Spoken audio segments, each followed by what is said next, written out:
नमस्कार दोस्तों, मैं एक बार फिर हाजिर हूँ एसपीटी न्यूज की खास खबरों के साथ। पेश है आज 25 जून 2025 बुधवार शाम 7:15 बजे राजस्थान के विभिन्न शहरों की 15 बड़ी खबरें। राजस्थान के पूर्व मुख्यमंत्री अशोक गहलोत को जोधपुर जिला प्रशासन ने स्कूल का लोकार्पण करने से रोक दिया।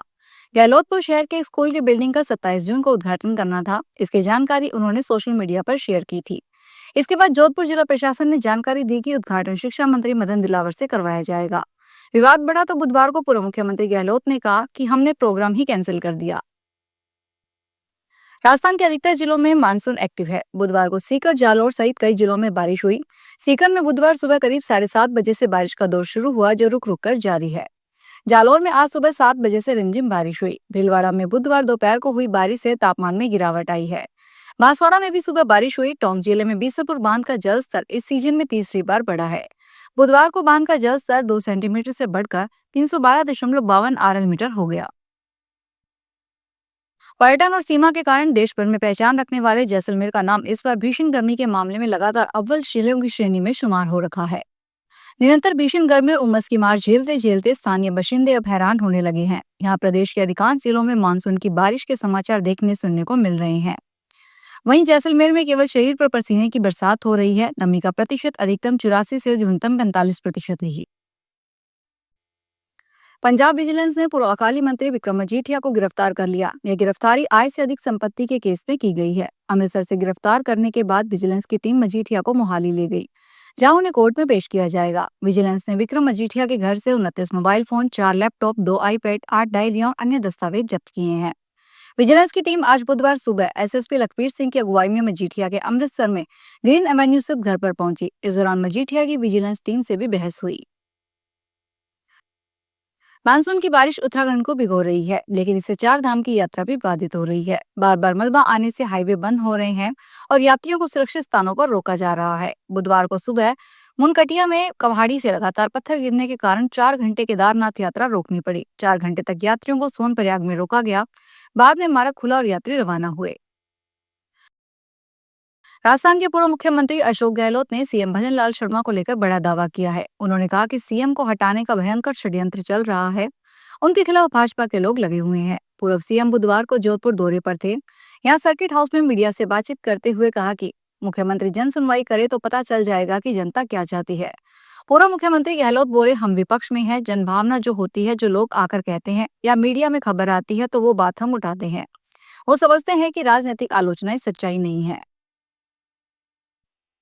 अजमेर कोर्ट में बुधवार को स्ट्रीट वेंडर्स की याचिका पर महत्वपूर्ण सुनवाई हुई। नगर निगम की कार्रवाई के खिलाफ दायर याचिका पर कोर्ट ने स्ट्रीट वेंडर्स के पक्ष में फैसला सुनाते हुए स्टे आदेश जारी किए। सुनवाई के दौरान कोर्ट के नोटिस पर जिला कलेक्टर और नगर निगम के अधिवक्ताओं ने अलग अलग जवाब प्रस्तुत किया।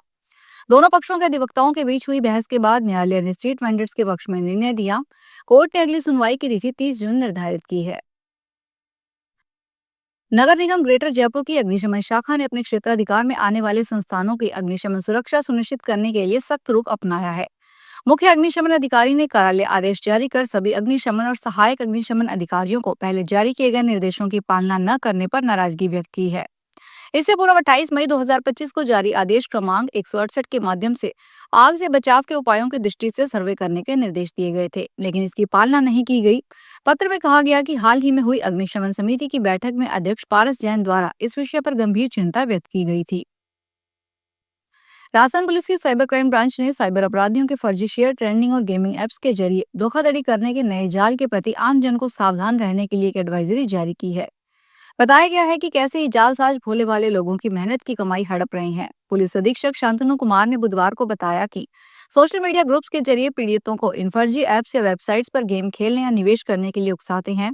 शुरुआत में गेमिंग एप्स पर नए व्यक्तियों की जीत दिलाई जाती है और उन्हें पैसे भी मिलते हैं। अलवर के कटी घाटी में बनने वाले चिड़ियाघर की जमीन का बंटवारा मानकों के अनुसार हो गया है। 100 बीघा जमीन में से 70 बीघा जमीन पर ग्रीन बेल्ट होगी, यानी 70% एरिया हरियाली के नाम होगा। बाकी 30 बीघा जमीन जानवरों व पक्षियों के लिए होगी। यह कुल जमीन का 30% हिस्सा होगा। अलवर वन मंडल की ओर से तय किए गए मानकों के मुताबिक पक्षियों के लिए यहाँ अलग से बसेरा होगा, जिसमें 90 से ज्यादा प्रजातियों के पक्षी शामिल होंगे। इनमें कुछ प्रजातियां सरिस्का टाइगर रिजर्व में पाई जाने वाली भी शामिल होगी।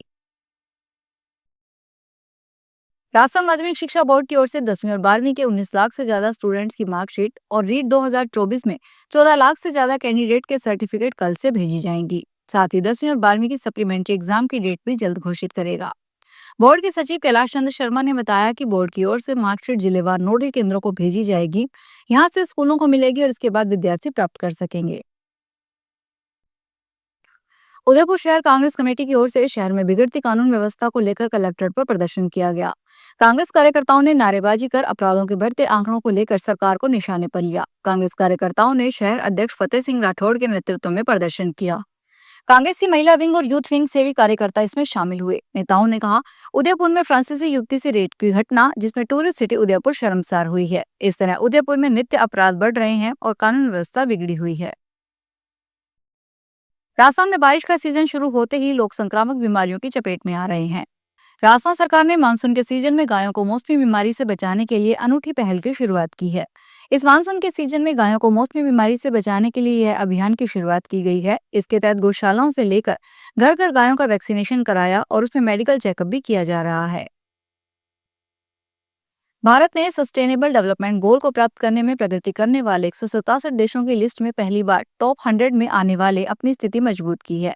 एक लेटेस्ट रिपोर्ट में यह जानकारी दी गई है। UN sustainable development solution network जारी कर सस्टेनेबल डेवलपमेंट रिपोर्ट के 10वें एडिशन के अनुसार भारत 2025 एसडीजी इंडेक्स में 67 अंकों के साथ 99वें स्थान पर है। अमेरिका इस लिस्ट में 75.2 अंकों के साथ 44वें स्थान पर है। करौली में बुधवार को अमावस्या के अवसर पर श्रद्धालुओं की भारी भीड़ देखी गई है। भगवान मदन मोहन और राजराजेश्वरी कैला देवी मंदिर में सुबह से ही भक्तों का तांता लगा रहा। मदन मोहन मंदिर में सुबह 4 बजे मंगल आरती के साथ श्रद्धालुओं का आना शुरू हो गया। मंदिर में बंसी वाले की जय के जयकारे गूंजते रहे। गर्मी को देखते हुए धर्म प्रेमियों ने जगह जगह शीतल जल की व्यवस्था की। फिलहाल इस बुलेटिन में इतना ही, फिर हाजिर होंगे बड़ी खबरों के साथ।